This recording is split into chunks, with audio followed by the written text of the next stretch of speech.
എല്ലാവർക്കും നമസ്കാരം. പുതിയ വീഡിയോയിലേക്ക് സ്വാഗതം. ഇപ്പം ഇന്നലത്തെ വീഡിയോയിൽ പറഞ്ഞ പോലെ തന്നെ ഇന്ന് നമ്മൾ പോകുന്നത് ലോകത്തിലെ 7 മഹാത്ഭുതങ്ങളിലൊന്നായ താജ്മഹൽ കാണാൻ വേണ്ടിയിട്ടാണ്. അപ്പോൾ നമുക്ക് താജ്മഹലിൻ്റെ കാഴ്ചകളിലേക്ക് പോകാം. വരും. ഞങ്ങൾ രാവിലെ ഏകദേശം 7 മണിയൊക്കെ ആയപ്പോഴത്തേക്കും താജ്മഹൽ കാണാൻ വേണ്ടി ഹോട്ടലിൽ നിന്ന് ഇറങ്ങി. ഇപ്പോൾ താജ്മഹലിൻ്റെ അടുത്തുനിന്ന് ഒരു 3 കിലോമീറ്റർ മാത്രം അകലെയുള്ള ഒരു സ്ഥലത്താണ് ഞങ്ങൾ ഹോട്ടൽ റൂം ബുക്ക് ചെയ്തിട്ടുണ്ടായിരുന്നത്. അപ്പോൾ ഈ കാണുന്നത് ആഗ്ര ഫോർട്ടാണ്. അപ്പോൾ ആഗ്ര ഫോർട്ടിൻ്റെ മുമ്പിൽ കൂടിയാണ് നമ്മൾ താജ്മഹലിലേക്ക് പോകുന്നത്. ആഗ്ര ഫോർട്ടിൽ നിന്ന് വളരെ അടുത്താണ് താജ്മഹൽ. അപ്പോൾ താജ്മഹലിൽ 3 ഗേറ്റുകളിൽ കൂടെ എൻട്രി ഉണ്ട്. East gate, west gate, south gate. നമ്മൾ വെസ്റ്റ് ഗേറ്റിൽ കൂടെയുള്ള എൻട്രിയിലേക്കാണ് ഇപ്പോൾ പോയിക്കൊണ്ടിരിക്കുന്നത്. അപ്പോൾ ഇന്നലെ ഞങ്ങൾ അവിടെയാണ് വണ്ടി പാർക്ക് ചെയ്ത് ഒരു സൈക്കിൾ റിക്ഷയിൽ പോയി ഹോട്ടൽ ബുക്ക് ചെയ്തതും പിന്നെ മീന ബസാറും ലെതർ ബസാറൊക്കെ എക്സ്പ്ലോർ ചെയ്തതും. ഞങ്ങളങ്ങനെ വെസ്റ്റ് ഗേറ്റ് പാർക്കിങ്ങിലെത്തി. അപ്പോൾ നമ്മളിവിടെ വണ്ടി പാർക്ക് ചെയ്തിട്ട് ഇവിടെ നിന്ന് ഒരു ഗോൾഫ് കാർട്ടിൽ വേണം താജ്മഹലിൻ്റെ ഗേറ്റിലേക്ക് പോകാൻ വേണ്ടിയിട്ട്. അല്ലാന്നുണ്ടെങ്കിൽ നടന്ന് പോവുകയും ചെയ്യാം. ഗോൾഫ് കാർട്ടിന് ഒരാൾക്ക് 25 രൂപയാണ് ചാർജായിട്ട് വരുന്നത്, വൺ സൈഡ്. ഞങ്ങൾ വണ്ടി അവിടെ പാർക്ക് ചെയ്തിട്ട് ഗോൾഫ് കാർട്ടിൽ കയറിയാണ് താജ്മഹൽ കാണാൻ വേണ്ടി പോയത്. 120 രൂപയാണ് പാർക്കിംഗ് ഫീസ്. അപ്പോൾ നമുക്ക് നടക്കണമെന്നുണ്ടെങ്കിൽ നടക്കുകയും ചെയ്യാം. കുറച്ച് ഏകദേശം ഒരു 500 മീറ്ററിൻ്റെ അടുത്ത് ഉണ്ടാവും നടക്കാൻ വേണ്ടിയിട്ട്. അപ്പോൾ ഞങ്ങൾ ഏകദേശം 7-10 ആയപ്പോഴത്തേക്കും ഇവിടെ എത്തി. അപ്പോൾ ആ സമയത്ത് നല്ല വെയിലായിരുന്നു. ഞങ്ങൾ പോയത് സമ്മറിലായതുകൊണ്ട് തന്നെ നടക്കുന്നത് കുറച്ച് ബുദ്ധിമുട്ടാണ്. പക്ഷേ നടക്കുന്ന ആൾക്കാരും ഉണ്ട്. ഓൾമോസ്റ്റ് എല്ലാവരും വണ്ടിയിലാണ് പോകുന്നതെങ്കിലും കുറച്ച് പേരൊക്കെ നടന്നുമ്പോൾ ഉണ്ട്. ടിക്കറ്റ് കൗണ്ടറിന് ഏകദേശം 100 മീറ്റർ മുമ്പേ നമ്മളെ ഗോൾഫ് കാർട്ടിൽ നിന്ന് ഇറങ്ങണം. എന്നിട്ട് ടിക്കറ്റ് കൗണ്ടറിലേക്ക് നടന്ന് പോവുകയാണ് വേണ്ടത്. നമ്മൾ ഹോട്ടൽ റൂമൊന്നും ബുക്ക് ചെയ്യാണ്ട് ഡയറക്റ്റായിട്ട് വരികയും ചെയ്യാം. ഇവിടെ ക്ലോക്ക് റൂം ഫെസിലിറ്റിയൊക്കെ അവൈലബിൾ ആണ്, ഫ്രീ ഓഫ് കോസ്റ്റിൽ. നമുക്ക് സാധനങ്ങളൊക്കെ ക്ലോക്ക് റൂമിൽ വെച്ചിട്ട് അങ്ങനെ താജ്മഹൽ കാണുകയും ചെയ്യാം. അങ്ങനെ ഞങ്ങൾ ടിക്കറ്റ് കൗണ്ടറിലെത്തി. 5:30 ആകുമ്പോൾ ടിക്കറ്റ് കൗണ്ടർ ഓപ്പൺ ആവും. 6 മണിക്കാണ് താജ്മഹലിൻ്റെ ഗേറ്റ് തുറക്കുന്നത്.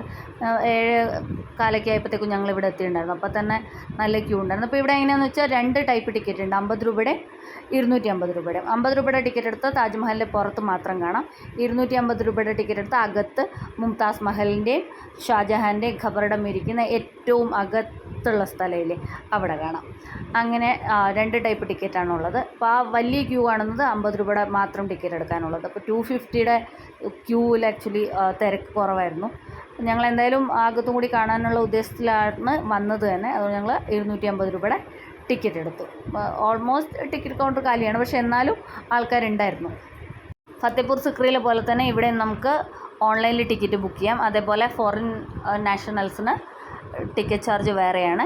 ഇവിടെ 15 വയസ്സിൽ താഴെയുള്ള കുട്ടികൾക്ക് ടിക്കറ്റ് വേണ്ട, നമ്മൾ ഫത്തേപൂർ സിക്രിയിൽ കണ്ട മാതിരി തന്നെ. അപ്പോൾ നമുക്കിനി താജ്മഹൽ കാണാൻ വേണ്ടി പോവാം. വരും. ഇതാണ് താജ്മഹലിൻ്റെ വെസ്റ്റ് ഗേറ്റ് എൻട്രി. ഇവിടെ ഒരു സ്കാനിങ്ങും സെക്യൂരിറ്റി ചെക്കൊക്കെ ഉണ്ട്. നമ്മുടെ ആദ്യം നമ്മൾ ടിക്കറ്റ് കാണിച്ചിട്ട് അകത്ത് ചെല്ലണം. നമുക്കൊരു ടിക്കറ്റും അതിൻ്റെ കൂടെ മെട്രോൻ്റെയൊക്കെ ടിക്കറ്റിൻ്റെ കൂടെ കിട്ടുന്ന മാതിരി ഒരു കോയിനും കിട്ടും. അത് വെച്ചിട്ടാണ് നമുക്ക് അകത്തേക്ക് ആക്സസ് ഉള്ളത്. അതിനുശേഷം ഈ ടിക്കറ്റ് വെച്ചിട്ട് നമ്മൾ മെയിൻ എൻട്രൻസ് കടന്ന ശേഷം അവിടെ നമ്മുടെ ബാഗ് ചെക്കിംഗ് ഉണ്ട്. പിന്നെ നമ്മളൊരു മെറ്റൽ ഡിറ്റക്ടറിൽ കൂടെ കടത്തി വിട്ടിട്ട് അങ്ങനെ കുറേ സെക്യൂരിറ്റി ചെക്സിനൊക്കെ ശേഷമാണ് നമ്മളെ താജ്മഹലിൻ്റെ അകത്തേക്ക് കയറ്റി വിടുന്നത്. തീർച്ചയായിട്ടും അത് വേണ്ടതാണല്ലോ. ബാഗ് ചെക്കിങ്ങിന് അവിടെ നല്ല തിരക്കാണ്. അപ്പോൾ നമ്മൾ താജ്മഹൽ വിസിറ്റ് ചെയ്യാൻ പോകുമ്പോൾ ബാഗ് ഇല്ലയെന്നുണ്ടെങ്കിൽ നമുക്ക് ഈ തിരക്ക് ഒഴിവാക്കാം. അപ്പോൾ ഒരു വാട്ടർ ബോട്ടിൽ മാത്രം ക്യാരി ചെയ്യാമെന്നൊക്കെ ഉണ്ടെങ്കിൽ വാട്ടർ ബോട്ടിലും ഐ കാർഡും സൺഗ്ലാസും മാത്രമേ ക്യാരി ചെയ്യാൻ പറ്റുള്ളൂ, മറ്റൊന്നും ക്യാരി ചെയ്യാൻ പറ്റില്ല. അതുകൊണ്ടാണ് അവിടെ ചെക്ക് ചെയ്യുന്നത്. അപ്പോൾ ബാഗ് ഇല്ലയെന്നുണ്ടെങ്കിൽ കുറച്ചും കൂടി പെട്ടെന്ന് നമുക്ക് ക്യൂ ഒഴിവായിട്ട് അകത്ത് കയറാം. അപ്പോൾ നമ്മൾ വെസ്റ്റ് ഗേറ്റിൽ എൻട്രി ചെയ്യുമ്പോൾ ഇങ്ങനെ 2 സൈഡിലും തുടക്കത്തിൽ തന്നെ നിറയെ കെട്ടിടങ്ങളൊക്കെ കാണാം. ഇതൊക്കെ നേരത്തെ ഓഫീസുകളൊക്കെ ആയിരുന്നു. അതേപോലെ താജ്മഹലിൻ്റെയും മുംതാസിൻ്റെയും കൂടാതെ തന്നെ മറ്റവരുടെ കുടുംബാംഗങ്ങളുടെയും ഒക്കെ ഖബറിടങ്ങൾ ഇവിടെ നമുക്ക് കാണാൻ സാധിക്കും. അങ്ങനെ നമ്മൾ അതിൽ കൂടെ നടന്നു വരുമ്പോൾ ആദ്യം തന്നെ നമ്മൾ വന്ന് ചേരുന്നത് താജ്മഹലിൻ്റെ മെയിൻ എൻട്രി ഗേറ്റായ ഗ്രേറ്റ് ഗേറ്റ് ഓഫ് താജ് അല്ലെങ്കിൽ ദർവാസ ഇ റോസ എന്നറിയപ്പെടുന്ന ഈ ഒരു മാഗ്നിഫിസൻറ്റ് സ്ട്രക്ചറിൻ്റെ മുമ്പിലാണ്. റെഡ് സാൻഡ്സ്റ്റോണും വൈറ്റ് മാർബിളും ഉപയോഗിച്ചുണ്ടാക്കിയ ഈ ഗേറ്റിൽ നിറയെ ഖുറാൻ സൂക്തങ്ങളാണ് എഴുതി വെച്ചിരിക്കുന്നത്. ഇതിൻ്റെ അകത്ത് നമുക്ക് നിറയെ പേർഷ്യൻ ഡെക്കറേഷൻസൊക്കെ കാണാം. 1632 മുതൽ 6 വർഷമെടുത്തിട്ടാണ് ഇതിൻ്റെ കൺസ്ട്രക്ഷൻ പൂർത്തിയായത്. ഇപ്പോൾ താജ്മഹലിൻ്റെ കൺസ്ട്രക്ഷൻ്റെ കൂടെ തന്നെ ഇതിൻ്റെ കൺസ്ട്രക്ഷൻ നടക്കുന്നുണ്ടായിരുന്നു. അങ്ങനെ 1638 ഇതിൻ്റെ കൺസ്ട്രക്ഷൻ കംപ്ലീറ്റ് ആയത്. ഇതൊരു യുനെസ്കോ വേൾഡ് ഹെറിറ്റേജ് സൈറ്റാണെന്ന് നിങ്ങൾക്കറിയാലോ. 1983 താജ്മഹൽ ഒരു യുനെസ്കോ വേൾഡ് ഹെറിറ്റേജ് സൈറ്റായിട്ട് പ്രഖ്യാപിക്കപ്പെട്ടത്. അപ്പോൾ അതിൻ്റെ ഡീറ്റെയിൽസും താജ്മഹലിൻ്റെ ഡീറ്റെയിൽസും ഒക്കെ നമുക്ക് ഈ ഗ്രേറ്റ് ഗേറ്റ് ഓഫ് താജിൻ്റെ പുറത്ത് കാണാൻ സാധിക്കും. ഇപ്പോൾ ഈ കാണുന്നതൊക്കെ ഖുറാൻ ലിഖിതങ്ങളാണ്. അകത്തൊക്കെ പേർഷ്യൻ സ്റ്റൈലിലുള്ള ഡെക്കറേഷനാണ്.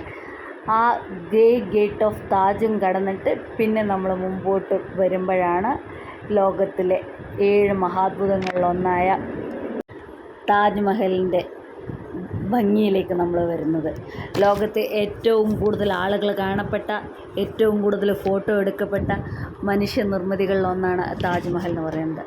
ഇതാണ് ഗ്രേറ്റ് ഗേറ്റ് ഓഫ് താജിൻ്റെ ഇപ്പുറത്തെ സൈഡിൽ നിന്നുള്ള കാഴ്ച. അപ്പോൾ ഇതെല്ലാം ഖുറാൻ സൂക്തങ്ങളാണ്. നമുക്ക് കാണുമ്പോൾ മനസ്സിലാവും അത്രയും ഭംഗിയിലാണ് ഇത് എൻക്രിപ്റ്റ് ചെയ്തിരിക്കുന്നത്. ഉസ്താദ് അഹമ്മദ് ലഹോരി എന്ന് പറയുന്ന ഒരു ഇറാനിയൻ ശില്പിയാണ് ഈ ഗ്രേറ്റ് ഗേറ്റ് ഓഫ് താജ് പണിതിരിക്കുന്നത്. അങ്ങനെ ഞങ്ങളത് വരുമ്പോൾ തന്നെയുള്ള നമ്മുടെ ആദ്യത്തെ താജ്മഹലിൻ്റെ കാഴ്ചയുണ്ടല്ലോ. അപ്പോൾ എല്ലാവരും അവിടെ നിന്ന് ഫോട്ടോ എടുക്കണം. നമ്മൾ കണ്ടിട്ടുള്ള ഓൾമോസ്റ്റ് എല്ലാ ചിത്രങ്ങളിലും ഒക്കെ ആദ്യം വരുന്നത് താജ്മഹലിൻ്റെ ഈ ഭംഗിയല്ലേ. അത് കഴിഞ്ഞിട്ട് താജ്മഹലിൻ്റെ മുമ്പിലുള്ള ഗാർഡനാണ് നമുക്ക് കാണാൻ സാധിക്കുന്നത്. മുഗൾ ഭരണകാലത്ത്, അതായത് ഷാജഹാൻ്റെ സമയത്ത് ഇത് നിറയെ ഫലവൃക്ഷങ്ങൾ, അതായത് ആപ്പിൾ, ഓറഞ്ചൊക്കെയുള്ള വലിയ ഒരു തോട്ടമായിരുന്നു മുഗൾ ശൈലിയിലുള്ളത്. പിന്നീട് ബ്രിട്ടീഷുകാരുടെ കാലത്താണ് ഈ മരങ്ങളൊക്കെ വെട്ടിമാറ്റി താജ്മഹലിൻ്റെ യഥാർത്ഥ ഭംഗി ദൂരെ നിന്ന് തന്നെ ആസ്വദിക്കുന്നതിന് വേണ്ടിയിട്ട് യൂറോപ്യൻ സ്റ്റൈലിൽ പുൽത്തകിടിയൊക്കെ ആയിട്ടുള്ള ഗാർഡൻ ഒരുക്കിയത്. അങ്ങനെ ബ്രിട്ടീഷുകാർ റീവാംപ് ചെയ്ത ഗാർഡനാണ് ഇപ്പോൾ താജ്മഹലിന് മുമ്പിലുള്ളത്. അപ്പോൾ മരങ്ങളൊക്കെ മാറ്റി ഇങ്ങനെ പുൽത്തകിടി ആക്കിയത് കൊണ്ട് തന്നെ നമുക്ക് താജ്മഹലിൻ്റെ ഭംഗി മുഴുവനായിട്ടും ആദ്യത്തെ കാഴ്ചയിൽ തന്നെ ആസ്വദിക്കാൻ പറ്റും. അല്ലെങ്കിലും എനിക്ക് തോന്നിയത് താജ്മഹലിൻ്റെ ആക്ച്വൽ ഭംഗി എന്നുള്ളത് ഈ കാണുന്ന കാഴ്ചയാണ്. നമ്മൾ താജ്മഹലിൻ്റെ അടുത്ത് പോയിട്ട് കാണുമ്പോൾ ഉള്ള ഭംഗി എന്ന് പറയുന്നത് അത്രയും നല്ലതല്ല. പറഞ്ഞാൽ നമ്മൾ ദൂരത്തുനിന്ന് കാണുന്ന കാഴ്ചയാണ് താജ്മഹലിൻ്റെ മുഴുവൻ സ്ട്രക്ചറും മനസ്സിലാക്കി അതിൻ്റെ ഭംഗി നമുക്ക് ആസ്വദിക്കാൻ സാധിക്കും. അതായത് ഈ 4 മിനാരങ്ങളോട് കൂടിയിട്ടുള്ള താജ്മഹലിൻ്റെ ആക്ച്വൽ ഭംഗി നമുക്ക് ഇങ്ങനെ ആസ്വദിക്കാൻ സാധിക്കാം. ഇപ്പം നമ്മൾ താജ്മഹലിൻ്റെ അടുത്തേക്ക് നടക്കുകയാണ്. അപ്പോൾ ഇവിടെ സൈഡിൽ നമുക്ക് കാണാം ഗാർഡനോടനുബന്ധിച്ച് താജ്മഹലിൻ്റെ ഭംഗിയെ റിഫ്ലക്റ്റ് ചെയ്യുന്ന വിധത്തിൽ ഒരു ആർട്ടിഫിഷ്യൽ ലേക്ക് ഉണ്ട്. അതിൻ്റെ നടുവിൽ മാർബിളും കൊണ്ടുണ്ടാക്കിയ ഒരു സ്റ്റേജ് ഉണ്ട്. അപ്പോൾ അവിടെ ഇരുന്ന് ഫോട്ടോസൊക്കെ എടുക്കുമ്പോൾ നമുക്ക് താജ്മഹലിൻ്റെ ഭംഗി മുഴുവനായിട്ട് കിട്ടും. അതുകൊണ്ട് തന്നെ നമുക്ക് ഈ സമയം ഏകദേശം 7:30 ആയിട്ടുണ്ടാവും. ഈ സമയത്ത് തന്നെ നല്ല തിരക്കായിരുന്നു. അപ്പോൾ ഫോട്ടോസൊക്കെ എടുക്കുന്നതിന് വേണ്ടിയിട്ടും ഒക്കെ അവിടെ നല്ല തിരക്കായിരുന്നേ. അപ്പോൾ ഞങ്ങൾ എന്തായാലും മുസോളിയത്തിന്, അതായത് താജ്മഹലിൻ്റെ ഏറ്റവും അകത്തുള്ള എൻട്രി ടിക്കറ്റ് എടുത്തിട്ടുണ്ടായിരുന്നല്ലോ, അപ്പോൾ അത് കാണാൻ വേണ്ടി പോവാണ്. അപ്പോൾ നിങ്ങൾക്ക് അറിയാവുന്ന പോലെ തന്നെ മുഗൾ സാമ്രാജ്യത്തിലെ 5ാമത്തെ ചക്രവർത്തിയായിരുന്ന ഷാജഹാൻ അദ്ദേഹത്തിൻ്റെ പ്രിയ പത്നിയായിരുന്ന മുംതാസ് മഹലിൻ്റെ ഓർമ്മയ്ക്ക് വേണ്ടിയിട്ട് പണി കഴിപ്പിച്ചതാണ് താജ്മഹൽ. ഉത്തർപ്രദേശിലെ ആഗ്രയിൽ യമുന നദിയുടെ തീരത്തായിട്ടാണ് താജ്മഹൽ സ്ഥിതി ചെയ്യുന്നത്. 1632 ഷാജഹാൻ താജ്മഹലിൻ്റെ നിർമ്മാണം ആരംഭിക്കുന്നത്. അതായത് 1631 മുംതാസ് മഹലിൻ്റെ മരണത്തെ തുടർന്ന് ഉടനെ തന്നെ അദ്ദേഹം താജ്മഹലിൻ്റെ കൺസ്ട്രക്ഷൻ ആരംഭിച്ചു. അപ്പോൾ മുംതാസ് മഹൽ എന്ന് പറഞ്ഞാൽ ഷാജഹാൻ്റെ 3ാമത്തെ ഭാര്യയായിരുന്നു, ഏറ്റവും പ്രിയപ്പെട്ട ഭാര്യയായിരുന്നു. അപ്പോൾ ഭരണത്തിലൊക്കെ നിറയെ സ്വാധീനം ചെലുത്തിയിരുന്ന ഒരു വ്യക്തിയായിരുന്നു മുംതാസ് മഹൽ. 1631 ഡക്കാൻ പീഠഭൂമിയിലേക്ക് അക്ബർ നയിച്ച യുദ്ധ സംഘത്തിൽ മുംതാസ് മഹലും ഉണ്ടായിരുന്നു. അപ്പോൾ അവിടെ ഒരു കുടീരത്തിലാണ് തൻ്റെ 14ാമത്തെ പ്രസവത്തോടനുബന്ധിച്ച് 38ാമത്തെ വയസ്സിൽ മുംതാസ് മഹൽ മരിക്കുന്നത്. അപ്പോൾ തൽക്കാലത്തേക്ക് മുംതാസ് മഹലിനെ അവിടെ തപ്തി നദിക്കരയിലെ സൈനാബാദ് ഗാർഡനിൽ ഖബറടക്കി. പിന്നീട് 1638 ഈ താജ്മഹലിൻ്റെ മെയിൻ മുസോളിയത്തിൻ്റെ കൺസ്ട്രക്ഷൻ കംപ്ലീറ്റ് ആയ ശേഷം ഇവിടത്തേക്ക് മാറ്റുകയാണ് ചെയ്തത്, ഖബർസ്ഥാൻ. 1632 ആരംഭിച്ച താജ്മഹലിൻ്റെ നിർമ്മാണം മുഴുവനായിട്ടും കംപ്ലീറ്റ് ആയത് 1653 അപ്പോൾ താജ്മഹലിൻ്റെ വലത് ഭാഗത്തും ഇടതു ഭാഗത്തുമായിട്ട് 2 കെട്ടിടങ്ങൾ കൂടി നമുക്ക് കാണാം. താജ്മഹലിൻ്റെ വലത് ഭാഗത്തുള്ളത് താജ് മോസ്ക് എന്നറിയപ്പെടുന്ന ഒരു മസ്ജിദും ഇടതു ഭാഗത്തുള്ളത് 3 മാർബിൾ മകുടങ്ങളോട് കൂടിയ ബഹുമാൻ ഖാന എന്നറിയപ്പെടുന്ന ഗസ്റ്റ് ഹൗസുമാണ്. അപ്പോൾ ഷാജഹാൻ്റെ സമയത്ത് അദ്ദേഹം താജ്മഹൽ വിസിറ്റ് ചെയ്യുമ്പോൾ അവിടെയാണ് വിശ്രമിച്ചിരുന്നത്. പിന്നീട് അത് ഗസ്റ്റ് ഹൗസായിട്ട് മാറ്റപ്പെട്ടു. ഇപ്പം നമ്മൾ താജ്മഹലിൻ്റെ മെയിൻ മുസോളിയത്തിൻ്റെ അകത്ത് കയറാൻ വേണ്ടിയിട്ട് ഒരു സ്റ്റെപ്സ് കയറി മുകളിലോട്ട് വന്നു കഴിയുമ്പോൾ നമുക്ക് ഇവിടെ നമ്മുടെ ഇടത് ഭാഗത്ത്, അതായത് താജ്മഹലിൻ്റെ വലത് ഭാഗത്തായിട്ട് ഒരു ബിൽഡിംഗ് കാണാം. അതാണ് താജ് മോസ്ക്. താജ്മഹലിൻ്റെ കൺസ്ട്രക്ഷന് ശേഷമാണ് ഈ പള്ളി പണിതത്. എല്ലാ വെള്ളിയാഴ്ചകളിലും ഉച്ചയ്ക്ക് 12 മണി മുതൽ 2 മണി വരെ ഇവിടെ പ്രെയർ ഉണ്ട്. അപ്പോൾ ഒരു പ്രധാന കാര്യം ശ്രദ്ധിക്കേണ്ടതെന്ന് വെച്ചാൽ താജ്മഹൽ വെള്ളിയാഴ്ചകളിൽ ഓപ്പൺ അല്ല. നമുക്ക് ഈ പള്ളിയിൽ പ്രെയർ അറ്റൻഡ് ചെയ്യാൻ വേണ്ടി മാത്രം വെള്ളിയാഴ്ച വിശ്വാസികളെ അനുവദിക്കുന്നുണ്ട്. നമ്മൾ ഈ സ്റ്റെപ്സ് കയറി മുകളിലേക്ക് വന്നിട്ട് 200 രൂപയുടെ അഡീഷണൽ ടിക്കറ്റ് എടുത്തവർക്ക് മാത്രമേ മുസോളിയത്തിലേക്ക് അനുമതി ഉണ്ടെന്ന് പറഞ്ഞില്ല. അപ്പോൾ നമുക്ക് നമ്മുടെ ഷൂസോ ചെരുപ്പോ ഒന്നും ഇട്ട് താജ്മഹൽ കോംപ്ലക്സിനകത്ത്, അതായത് താജ്മഹലിൻ്റെ മെയിൻ മുസോളിയത്തിൻ്റെ അവിടത്തേക്ക് കയറാൻ പെർമിഷനില്ല. അപ്പോൾ ഈ താജ് മോസ്കിൻ്റെ സൈഡിലായിട്ട് നമുക്കവർ ഒരു യൂസ് ആൻഡ് ത്രോ സോക്സ് തരും. അപ്പോൾ അതിന് 10 രൂപയാണ് ചാർജ് വാങ്ങിക്കുന്നത് ഒരെണ്ണത്തിന്. നമുക്ക് കാറ് പാർക്ക് ചെയ്യുന്ന അവിടെ നിന്നും ഒക്കെ നമുക്ക് വാങ്ങിക്കാൻ സാധിക്കും. അപ്പോൾ ഞങ്ങൾ ഇവിടെ നിന്നാണ് വാങ്ങിച്ചത്. അപ്പോൾ ഇവിടെ വന്നിട്ട് നമ്മൾ അത് വാങ്ങിച്ചിട്ട് അത് ധരിച്ച് വേണം, ചെരുപ്പ് അഴിക്കേണ്ട കാര്യമില്ല, ചെരുപ്പിന് മുകളിൽ കൂടെ തന്നെ അതിട്ടിട്ട് നമുക്ക് അകത്ത് പോകണം. അപ്പോൾ ഈ പള്ളിയിലും നമ്മൾ താജ്മഹലിൻ്റെ മെയിൻ ഗേറ്റിൽ കണ്ട മാതിരി തന്നെ, അതായത് ഗ്രേറ്റ് ഗേറ്റ് ഓഫ് താജിൽ കണ്ട മാതിരി തന്നെയുള്ള ഖുറാൻ സൂക്തങ്ങളും അതേപോലെ പേർഷ്യൻ സ്റ്റൈൽ ആർക്കിടെക്ചറും അതിൽ പേർഷ്യൻ സ്റ്റൈലിലുള്ള ഇൻക്രിപ്ഷൻസും ഒക്കെ കാണാൻ സാധിക്കും. ഈ മോസ്കിനെ കുറിച്ചും അതേപോലെ തന്നെ നേരത്തെ പറഞ്ഞ ഗസ്റ്റ് ഹൗസിനെ കുറിച്ചുള്ള ഡിസ്ക്രിപ്ഷനാണ് ഇവിടെ കൊടുത്തിരിക്കുന്നത്. ഇത് രണ്ടും സിമെട്രിക്കൽ സ്ട്രക്ചറാണ്. അപ്പോൾ താജ്മഹലിൻ്റെ മെയിൻ കെട്ടിടത്തിൻ്റെ ഭംഗി എൻഹാൻസ് ചെയ്യാൻ വേണ്ടിയിട്ട് ഈ 2 സിമെട്രിക്കൽ സ്ട്രക്ചേഴ്സിനും സാധിച്ചിട്ടുണ്ട്. പക്ഷേ താജ്മഹൽ ഉണ്ടാക്കിയിരിക്കുന്നത് മുഴുവനായിട്ടും വൈറ്റ് കളറിൽ മെക്രാന മാർബിളിലാണ്. ഈ 2 കൺസ്ട്രക്ഷൻസും ഉണ്ടാക്കിയിരിക്കുന്നത് റെഡ് സാൻഡ് സ്റ്റോണിലാണ്. 20 അടി ഉയരമുള്ള നീളം, വീതി, ഉയരം ഇവ മൂന്നും ഒരേപോലെയുള്ള മാർബിൾ ഇഷ്ടികകൾ അടുക്കി വെച്ച ഒരു തറയുടെ മുകളിലാണ് ആക്ച്വൽ താജ്മഹൽ സ്ഥിതി ചെയ്യുന്നത്. അപ്പോൾ താജ്മഹലിന് 4 മിനാരങ്ങളുണ്ട്. ഓരോ മിനാരത്തിൻ്റെയും ഉയരം 40 മീറ്ററാണ്. 40 മീറ്റർ ഉയരമുള്ള 4 മിനാരങ്ങളുടെ നടുക്കാണ് താജ്മഹൽ സ്ഥിതി ചെയ്യുന്നത്. ഈ മിനാരങ്ങളുടെ പ്രത്യേകത എന്താണെന്ന് വെച്ചാൽ ഇവ പുറത്തേക്ക് ഇത്തിരി തള്ളി നിൽക്കുന്ന പോലെ ഉണ്ടാക്കിയിരിക്കുന്നത്. അതെന്തിനാണ് അങ്ങനെ ചെയ്തതെന്ന് വെച്ചാൽ വല്ല ഭൂകമ്പമോ അതേപോലെ എന്തെങ്കിലും പ്രകൃതി ദുരന്തങ്ങൾ ഉണ്ടായാൽ ഈ മെയിൻ കെട്ടിടത്തിന് പ്രശ്നങ്ങളൊന്നും ഇല്ലാണ്ട്, ഈ മിനാരങ്ങൾ അഥവാ തകർന്നാലും മെയിൻ കെട്ടിടത്തിന് പ്രശ്നങ്ങളൊന്നും ഇല്ലാണ്ടിരിക്കാൻ വേണ്ടി അങ്ങനെ ഞങ്ങൾ ഇവർ തന്ന ഷൂസൊക്കെ ഇട്ട് സ്റ്റെപ്സ് കയറി ഇതേ താജ്മഹലിൻ്റെ മെയിൻ മുസോളിയത്തിൻ്റെ ഗേറ്റിൻ്റെ മുമ്പിലെത്തിയിരിക്കുകയാണ്. നമുക്കറിയാവുന്ന പോലെ തന്നെ ഇറാനിയൻ ആർക്കിടെക്റ്റ് ആയിരുന്ന ഉസ്താദ് അഹമ്മദ് ലഹോരിയാണ് താജ്മഹലിൻ്റെ കൺസ്ട്രക്ഷൻ ചെയ്തത്. അപ്പോൾ ഇവിടെ നമുക്ക് താജ്മഹലിൻ്റെ ഓരോ വാളിലും ഇൻട്രിക്കേറ്റ് ഫ്ലോറൽ ഡിസൈൻസും അതേപോലെ ഖുറാൻ സൂക്തങ്ങളും ഒക്കെ കാണാൻ സാധിക്കും. അപ്പോൾ ഇതിൻ്റെ പ്രത്യേകത എന്താ വെച്ചാൽ നമ്മൾ താഴ്ന്ന് കാണുന്ന അതേ വലിപ്പത്തിൽ തന്നെയാണ് ഏറ്റവും മുകളിലുള്ള ഖുറാൻ സൂക്തങ്ങളും കാണാൻ സാധിക്കുന്നത്. ഈ വചനങ്ങളും ഫ്ലോറൽ ആർക്കിടെക്റ്റും ഒക്കെ ഇവിടെ കൊത്തിയെടുത്തത് ഇറാനിയൻ ശില്പിയായിരുന്ന അംനദ് ഖാനാണ്. ഇനി നമ്മൾ ഇത് മെയിൻ മുസോളിയത്തിൻ്റെ അകത്തേക്ക് എൻ്റർ ചെയ്യാനുള്ള വഴിയാണ്. അപ്പോൾ അതിൻ്റെ അകത്ത് നമുക്ക് ഫോട്ടോഗ്രാഫിയും വീഡിയോഗ്രാഫിയും ഒന്നും അനുവദനീയമാണ്. ഞങ്ങൾ അകത്തെ കാഴ്ചകൾ കണ്ടിട്ട് വരാം. അങ്ങനെ അകത്തെ കാഴ്ചകളെ കണ്ടിട്ട് നമ്മൾ പുറത്തിറങ്ങി വേറൊരു സൈഡിൽ കൂടെയാണ് പുറത്തിറങ്ങേണ്ടത്. അപ്പോൾ ഈ കെട്ടിടത്തിൻ്റെ ഒത്ത നടുക്കായിട്ടാണ് മുംതാസ് മഹലിൻ്റെ ഖബറിടം സ്ഥിതി ചെയ്യുന്നത്. അതിൻ്റെ സൈഡിലായിട്ട് ഷാജഹാൻ്റെതും. ആക്ച്വലി ഷാജഹാൻ്റെ മരണശേഷം അദ്ദേഹത്തിൻ്റെ മൂത്ത പുത്രിയായിരുന്ന ജഗന്നാര ബീഗമാണ് ആ സമയത്ത് ചക്രവർത്തിയായിരുന്ന ഔറംഗസേബിനോട് റിക്വസ്റ്റ് ചെയ്തിട്ട് ഷാജഹാൻ്റെ ശവകുടീരവും മുംതാസ് മഹലിൻ്റെ ശവകുടീരത്തിന് സമീപത്തായിട്ട് താജ്മഹലിൽ തന്നെ സ്ഥാപിച്ചത്. ഞങ്ങളെ കാഴ്ച കണ്ടിട്ട് പുറത്തിറങ്ങി നമ്മൾ എൻട്രി ചെയ്തതിൻ്റെ ഓപ്പോസിറ്റ് ഗേറ്റിൽ കൂടെയാണ് പുറത്തിറങ്ങേണ്ടത്. നമുക്ക് ഇവിടെയും ഇതേപോലത്തെ സെയിം ഇൻട്രിക്കേറ്റ് വർക്ക്സും കൊത്തുപണിയൊക്കെയാണ് നമുക്ക് അകത്തും കാണാൻ സാധിക്കുന്നത്. ഈ മാർബിൾ മുഴുവനായിട്ടും, അതായത് താജ്മഹലിൻ്റെ കൺസ്ട്രക്ഷന് വേണ്ടി ഉപയോഗിച്ച മാർബിൾ മുഴുവനായിട്ടും രാജസ്ഥാനിൽ നിന്നാണ് കൊണ്ടുവന്നത്.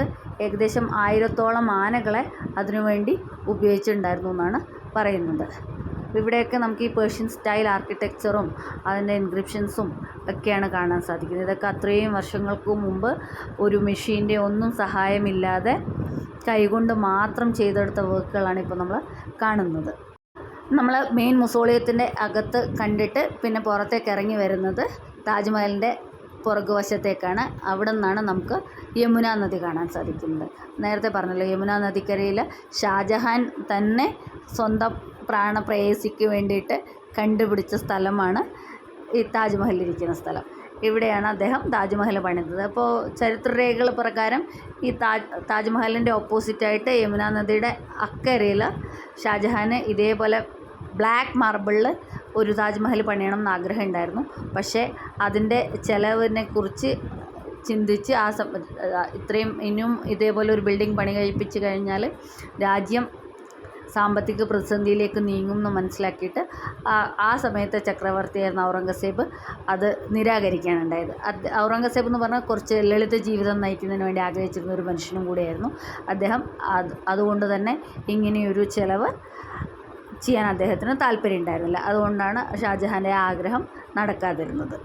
ഇവിടെ നിന്ന് നോക്കുമ്പോൾ നമുക്ക് ആഗ്ര ഫോർട്ട് കാണാൻ സാധിക്കും, യമുന നദിയുടെ അങ്ങേക്കരയിലായിട്ട്.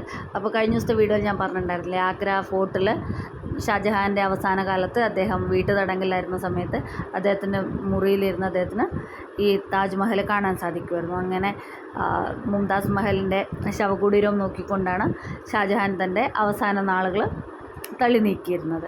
നിങ്ങൾക്കറിയാവുന്ന പോലെ തന്നെ താജ്മഹലിൻ്റെ 4 സൈഡും ഒരേപോലെയാണല്ലോ ഇരിക്കുന്നത്. നമുക്കത് ശ്രദ്ധിച്ചാൽ മനസ്സിലാവും, 4 സൈഡിലുള്ള ഈ ഇൻക്രിപ്ഷൻസും പെയിൻറ്റിങ്സും അതേപോലെ ഖുറാൻ സൂക്തങ്ങളും ഒക്കെ ഒരേപോലെയാണ് ഇരിക്കുന്നത്. അത്രയും പ്രിസൈസ്ഡ് ആയിട്ടാണ് ഓരോ വർക്കും ചെയ്തിരിക്കുന്നത്. പൂർണ്ണമായും മുഗൾ ആർക്കിടെക്ചറൽ രീതിയിൽ പേർഷ്യൻ, ഇന്ത്യൻ, ഇസ്ലാമിക് ഇൻഫ്ലുവൻസസ് ചേർത്തിട്ടാണ് ഈ താജ്മഹലിൻ്റെ കൺസ്ട്രക്ഷൻ ചെയ്തിരിക്കുന്നത്. ഇതാണ് ഞാൻ നേരത്തെ പറഞ്ഞ ഗസ്റ്റ് ഹൗസ് ബഹുമാൻ ഖാന. എവിടെയാണ് ഷാജഹാൻ താജ്മഹൽ സന്ദർശിക്കുമ്പോൾ റെസ്റ്റ് ചെയ്തിരുന്നതും പിന്നീട് അതിനുശേഷം ഗസ്റ്റ് ഹൗസായിട്ട് രൂപാന്തരപ്പെടുകയും ചെയ്യുന്നത്. അപ്പോൾ ഞങ്ങൾ ആ സൈഡിൽ നിന്ന് നടന്നിട്ട് പിന്നെയും താജ്മഹലിൻ്റെ മുൻഭാഗത്തെത്തി. ഇപ്പോൾ ഇവിടെയുള്ള ഈ കൺസ്ട്രക്ഷനും ഇൻക്രിപ്ഷൻസും ഒക്കെ ഒരേപോലെ തന്നെയാണ് ഇരിക്കുന്നത്. പക്ഷേ എന്നാലും നമുക്ക് ആ വൈറ്റ് മാർബിളിൻ്റെ ഭംഗി എടുത്തു പറയേണ്ടതാണ്. കാലപ്പഴക്കത്താൽ വൈറ്റ് മാർബിളിന് കുറച്ച് തിളക്കക്കുറവൊക്കെ സംഭവിച്ചിട്ടുണ്ടായിരുന്നു. അതുകൂടാതെ ആഗ്രയിലത്തെ എയർ പൊല്യൂഷൻ, പിന്നെ ഇവിടെ മധുര ഓയിൽ റിഫൈനറി തൊട്ടടുത്താണ്. അപ്പോൾ അതിൻ്റെയൊക്കെ ഇൻഫ്ലുവൻസ് കാരണം ഈ താജ്മഹലിൻ്റെ തിളക്കമൊക്കെ കുറഞ്ഞിട്ടുണ്ടായിരുന്നു. അതിനുശേഷം പിന്നീട് തിളക്കം മുൾത്താനി മിട്ടി ഉപയോഗിച്ച് ഇതിൻ്റെ തിളക്കം വർദ്ധിപ്പിക്കുകയാണ് ചെയ്തത്. ബ്രിട്ടീഷ് ഭരണകാലത്താണ് ആദ്യമായിട്ട് മുൾത്താനി മിട്ടി ഉപയോഗിച്ച് ഇതിൻ്റെ തിളക്കം വർദ്ധിപ്പിച്ചത്. പിന്നീട് ആ പ്രാക്ടീസ് ഇപ്പോഴും തുടരുന്നുണ്ട്. അതുകൊണ്ട് തന്നെ താജ്മഹൽ അധികം കേടുപാടുകളൊന്നുമില്ലാതെ ഇപ്പോഴും നമുക്ക് കാണാൻ സാധിക്കുന്നുണ്ട്. 1942 രണ്ടാം ലോക മഹായുദ്ധ സമയത്ത് ജർമ്മനിയുടെ എയർ അറ്റാക്കിൽ നിന്ന് താജ്മഹലിനെ സംരക്ഷിക്കുന്നതിന് വേണ്ടിയിട്ട് ബ്രിട്ടീഷുകാർ ഒരു ചട്ടക്കൂട് ഉണ്ടാക്കി, അതായത് ഒരു ഫ്രെയിം ഉണ്ടാക്കിയിട്ട് താജ്മഹലിനെ പ്രൊട്ടക്റ്റ് ചെയ്തിരുന്നു എന്നാണ് പറയുന്നത്. 1965-ലെയും 1971-ലെയും ഇന്ത്യ പാക് വാറിൻ്റെ സമയത്തും അതേപോലെ ഇന്ത്യ ഗവൺമെൻറ് താജ്മഹലിനെ പ്രൊട്ടക്റ്റ് ചെയ്യുന്നതിന് വേണ്ടിയിട്ട് ഇങ്ങനെയൊരു ഫ്രെയിം ഉണ്ടാക്കി താജ്മഹലിൻ്റെ മുകളിൽ വെച്ചിട്ടുണ്ടായിരുന്നു. പാകിസ്ഥാൻ്റെ എയർ അറ്റാക്കിൽ നിന്ന് ഇന്ത്യയിലത്തെ ഐക്കോണിക്കായ ഈ സ്മാരകത്തിനെ സംരക്ഷിക്കുന്നതിന് വേണ്ടിയിട്ട് ഞങ്ങളങ്ങനെ നടന്ന് ഇപ്പോൾ ഏകദേശം സമയം ഞാൻ പറഞ്ഞില്ല 7 കാലൊക്കെ ആയപ്പോഴാണ് ഞങ്ങൾ ടിക്കറ്റ് എടുത്ത് 7:30 ആയപ്പോഴത്തേക്കും അകത്ത് എൻട്രി ചെയ്തിട്ടുണ്ടായിരുന്നു. പക്ഷേ ആ സമയത്തും നല്ല വെയിലായിരുന്നു. പക്ഷെ അതുകൊണ്ട് തന്നെ നമുക്ക് ഉദയസൂര്യൻ്റെ കിരണങ്ങളേറ്റ് വെട്ടിത്തിളങ്ങുന്ന താജ്മഹലിൻ്റെ ഭംഗി മുഴുവനായിട്ട് ആസ്വദിക്കാൻ പറ്റി. ഞങ്ങളങ്ങനെ കുറേ സമയം നടന്ന് ഹനി തളർന്നു. അങ്ങനെ കുറച്ച് സമയം റെസ്റ്റ് എടുക്കാൻ വേണ്ടിയിട്ട് ഇരുന്നതാണ്.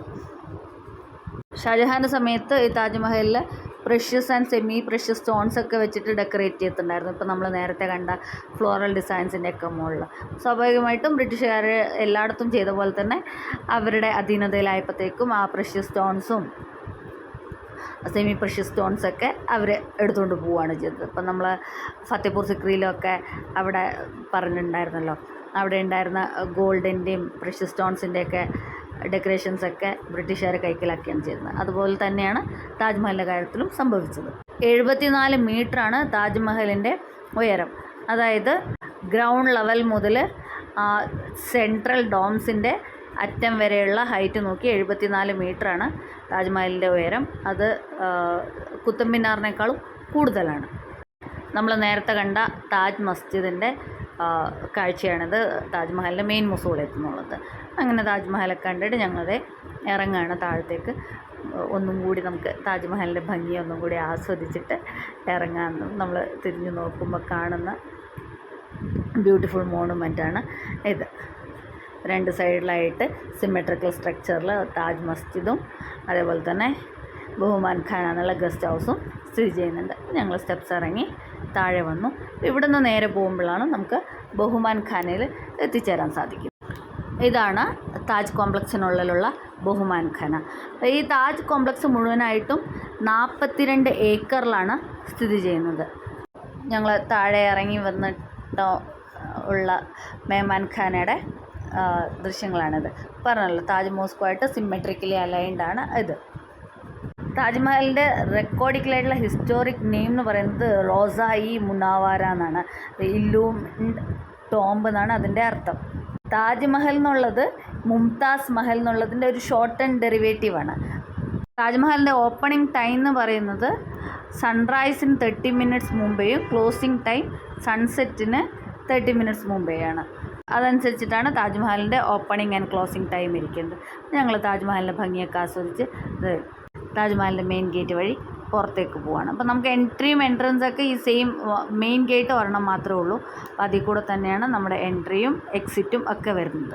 നേരത്തെ പറഞ്ഞല്ലോ 3 ഗേറ്റിൽ കൂടെ പ്രവേശനമുണ്ട്. ആ 3 ഗേറ്റിലും ടിക്കറ്റ് കൗണ്ടേഴ്സും അവൈലബിൾ ആണ്. നമുക്ക് വീണ്ടും ഒന്നും കൂടി താജ്മഹലിൻ്റെ ഗ്രേറ്റ് ഗേറ്റ് ഓഫ് താജിൻ്റെ അകത്തുകൂടി പുറത്തേക്ക് ഇറങ്ങാം. അപ്പോൾ ഈ ഇൻട്രിക്കേറ്റ് വർക്ക്സും ഒക്കെ ചെയ്തിരിക്കുന്നത് വൈറ്റ് മാർബിളിലാണ്. അപ്പോൾ ഈ റെഡ് സാൻഡ് സ്റ്റോണിൻ്റെയും വൈറ്റ് മാർബിളിൻ്റെയും ചേർന്ന ഒരു ഭംഗിയാണ് നമുക്ക് ഗ്രേറ്റ് ഗേറ്റ് ഓഫ് താജിൽ കാണാൻ സാധിക്കുന്നത്. ഏകദേശം 2 മണിക്കൂറിൻ്റെ അടുത്ത് മതിയാവും നമുക്ക് താജ്മഹൽ മുഴുവനായിട്ടും കണ്ടിട്ട് വരാൻ. അതായത് മുസോളിയത്തിൻ്റെ അകത്തടക്കം. ഞാൻ പറയണമെന്നുണ്ടെങ്കിൽ മുസോളിയത്തിൽ നമുക്കങ്ങനെ വളരെ കാര്യമായിട്ടൊന്നും കാണാനില്ല.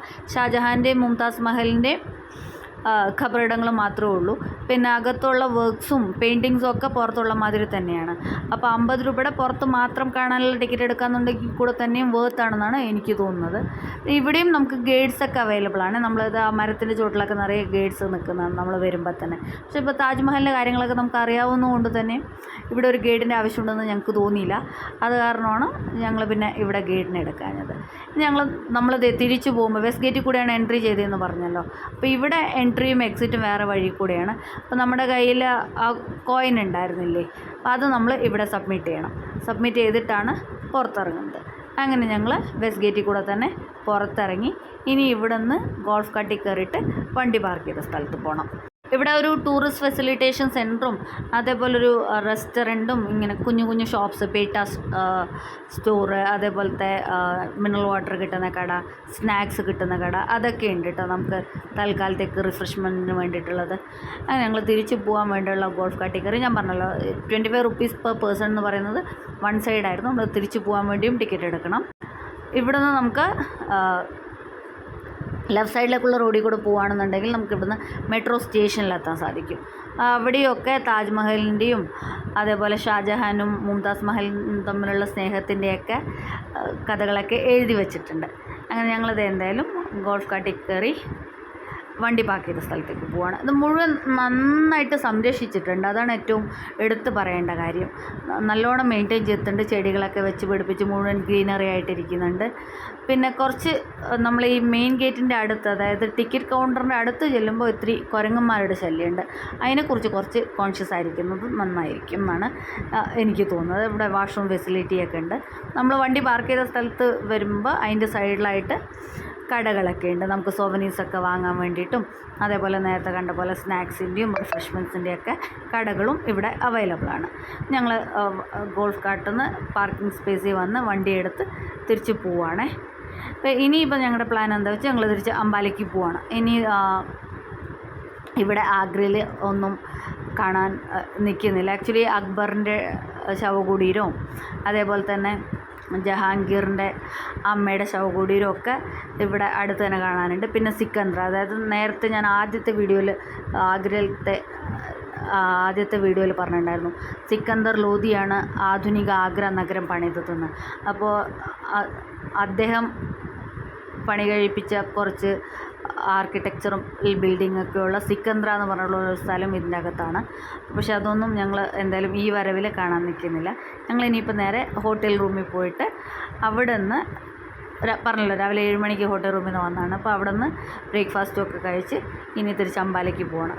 അംബാലയ്ക്ക് പോകുന്ന വഴിയിലാണ് ബേബി താജ് എന്നറിയപ്പെടുന്ന താജ്മഹലിൻ്റെ കൺസ്ട്രക്ഷന് ഷാജഹാന് ഇൻസ്പിരേഷൻ നൽകിയ ജഹാംഗീറിൻ്റെ ഭാര്യയായിരുന്നു. നൂർജഹാൻ്റെ അച്ഛനും അമ്മയ്ക്കും വേണ്ടി നൂർജഹാൻ പണി കഴിപ്പിച്ച ഒരു ആർക്കിടെക്ചറൽ ബ്യൂട്ടിയുള്ള ഒരു ബിൽഡിംഗ് ഉള്ളത്. അപ്പോൾ നമ്മൾ പോകുന്ന വഴിക്ക് ബേബി താജും കൂടി കണ്ടിട്ട് അമ്പലം പോകാനാണെന്ന് വിചാരിക്കുന്നത്. അപ്പോൾ നമ്മളിതേ ഇപ്പോൾ റെഡ് ഫോർട്ടിൻ്റെ മുമ്പിൽ കൂടെ തിരിച്ച് ഹോട്ടൽ റൂമിലേക്ക് പോയിക്കൊണ്ടിരിക്കുകയാണ്. ഇനി നമുക്ക് ബേബി താജിൻ്റെ കാഴ്ചകളൊക്കെ ആയിട്ട് അടുത്ത വീഡിയോയിൽ കാണാം. Thank you for watching.